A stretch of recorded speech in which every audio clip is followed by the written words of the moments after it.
Hey y'all, in today's video, I'll be making 5 tiered tray DIYs for your spring or Easter decor. It's also a collaboration with my sweet friend Dee from Dee's Cute and Crafty. Let's get to the craft room. This first DIY is a bunny and carrots palette sign. You will need some of these mini clothespins from the Dollar Tree or Michael's, wherever you can find them, and one of the small pallets from Dollar Tree.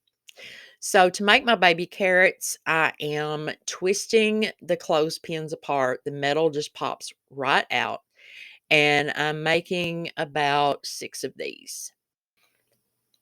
Once you have your clothespins apart to make them look like a carrot, we're going to glue the flat sides together, and I'm using my Gorilla Super Glue Gel because I don't want that gap that hot glue leaves because hot glue expands. A great tip to keep your lid from sticking to your glue bottle is to apply a little dab of Vaseline to the nozzle of the glue bottle, and that way the next time it's much easier to open. Next, I'm applying some antique wax to my palette and my little clothespins. And I like to call this reverse distress because normally I would go in and paint first and add the antique wax as the distressing. I don't even know if reverse distressing is a thing, but that's just what I call it. I'm applying my antique wax using a baby wipe. Now, you could go in with a paintbrush and do it that way, make it as dark as you like or as light. I just like using the baby wipe because it just gives it, I don't know, there's just the oil in the baby wipe mixes so well with the wax and gives it a really, really distressed look. I'm using my cashew chalk paint and a very dry brush to go in and distress my palette. This is totally optional. I know distressing is not everyone's cup of tea, so you can totally skip this and make this your own. That's what crafting's all about.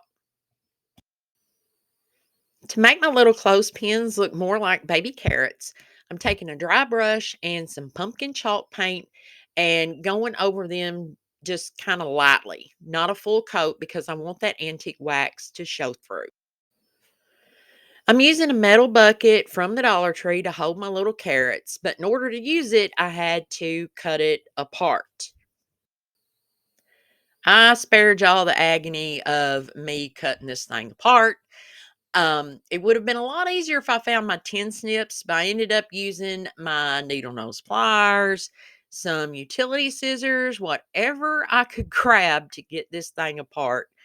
And finally, I did it. You're welcome. Okay, seriously, be careful taking this thing apart because those edges are really sharp. I don't want anybody to cut themselves.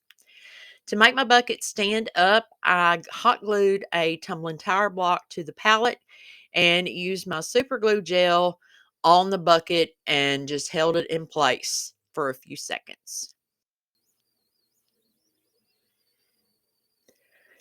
To cover up those jagged, sharp edges on that bucket, I'm using some jute twine and hot glue. I just cut 2 pieces of the jute twine and hot glued it around the edges and the bottom. This is one of my favorite projects of the video. It is so perfect for a tiered tray or a little riser, and you can totally paint this to match the decor of your home. You don't have to use the antique wax. You could paint it a solid color. That would be so pretty. I just love the way this turns out. To fill my bucket, I ripped up some little pieces of craft paper and put in the bottom and added some hot glue to add some Spanish moss to the top. And then I can start adding my carrots. Okay, y'all, got a little ahead of myself. I can't add my carrots yet because first I got to add a little greenery to the top of them. So I keep a little plastic Ziploc bag of just scraps of greenery that I've clipped off here and there. And that's all I'm doing to these is adding a dab of hot glue and some little bitty tiny pieces of greenery. Once I had all the greenery attached to my carrots, I just hot glued them down in the bucket. And I think I used 5, I believe. Pretty sure. You can use however many you want. I, for some reason, just chose 5. Welcome, everybody. If you're new, if you're returning, I'm Robin, and I am so glad y'all stopped by to watch today. I hope I inspire y'all to create some spring or Easter tiered tray decor. So, as a finishing touch to this, I hot glued one of the moss bunnies to the other side of the bucket with a little twine bow. I think this is so cute. Y'all let me know what you think about it. For my second tiered tray DIY, we're going to be making a double-sided house sign. So you'll need one of those wood houses from the Dollar Tree. And what I'm going to do is paint one side with the moss chalk paint and cover the other side with that beautiful scrapbook paper from Hobby Lobby. You'll see here in a minute that the paper and the moss color paint go really well together. So to jazz up the painted side, I'm going to use one of my chalk tour transfers, and I will have a link to my chalk tour website in the description below. After I cut my design from the sheet, I fuzzed it really well on our fuzzing cloth. You could certainly use a lint-free towel. And I applied the transfer to my house, and I'm using some white chalk paste and my squeegee, and I'm just gliding it on there. You don't want pressure. You could get bleed through if you put a lot of pressure on it. It's a very light touch, and you just go over it, remove the excess, and then peel the stencil off. And I love this design. I love it. Just enough to jazz up that side of the house. So next I'm going in with some plaster chalk paint and am distressing all the sides of my house. Now in a few places I got a little heavy-handed, but I remedied that with some fine grit sandpaper. Again, the distressing is totally optional. I know it's a matter of preference.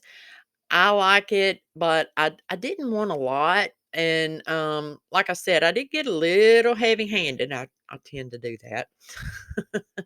So I used a 120 grit sandpaper because I did not want to go down to the wood. I just wanted to remove some of that plaster paint where I did get it a little thicker than I wanted. To finish it off, I am going to just wrap some jute all the way around the house and secure it with a dab of hot glue. This is certainly a piece you could display all year long. I love it. The paper has that shabby chic kind of vibe to it. So I added a little burlap flower that I got from Hobby Lobby to that side. Let me know what y'all think. So this video is a collab with my friend Dee from Dee's Cute and Crafty. You guys, she loves Farmhouse. You will love her personality and creativity. I've put the link to her channel in the description box. Please go check her out. This may be the quickest DIY in my channel's history. I accidentally deleted the footage of me applying the chalk tour transfer to the front, which has a sheep and it says simple living. I used my black chalk paste and I thought it was dry, so you will see my fingerprint in part of it, but that's okay because I think it makes it look that much more rustic. So I added just some little pieces of greenery. I think this is so little, so cute. I love it. It's perfect for a tiered tray. This next DIY is my absolute favorite. I had a scrap piece of wood that I am painting with my cashew chalk paint. I'd previously painted it white, but I changed my mind. I picked up this burlap paper at Hobby Lobby. Now it's totally burlap on the front and has a stiff backing on it. So I made a template of some bunny ears, cut it out of that burlap paper, and I'm using some pale pink paint just to go around the insides of the ear. And like I said, this is my favorite of the whole video. I don't know. I got an image in my head of bunny ears, and then I just sketched it out on that paper. I was really impressed with myself. So, also from Hobby Lobby, I'm using these chipboard letters that I also got on clearance and painted them with my celery chalk paint. Then I used the same burlap paper, sketched out two little bunny feet, and I'm using the end of my paintbrush to paint on his little paw pads. Then I just attach my words using some hot glue and attach his little feet to the bottom, kind of, I don't know, kind of cattywampus. And then I just figure out where to put his little ears and attach them to the block with hot glue. He is precious, y'all. Look at that. I love it. Y'all let me know what you think about this one. The next DIY is a mini spring wreath with a hanger. So I'm using another one of those mini pallets, and I am going to hot glue some tumbling tire blocks to the front and the back so that the pallet will be able to stand up.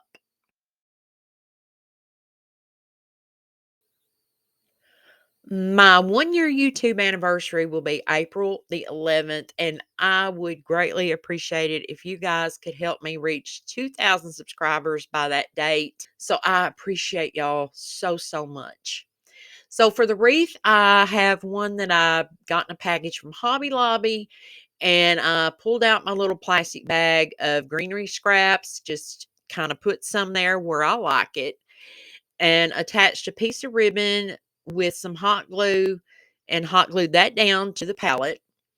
Finished it off with a little twine bow.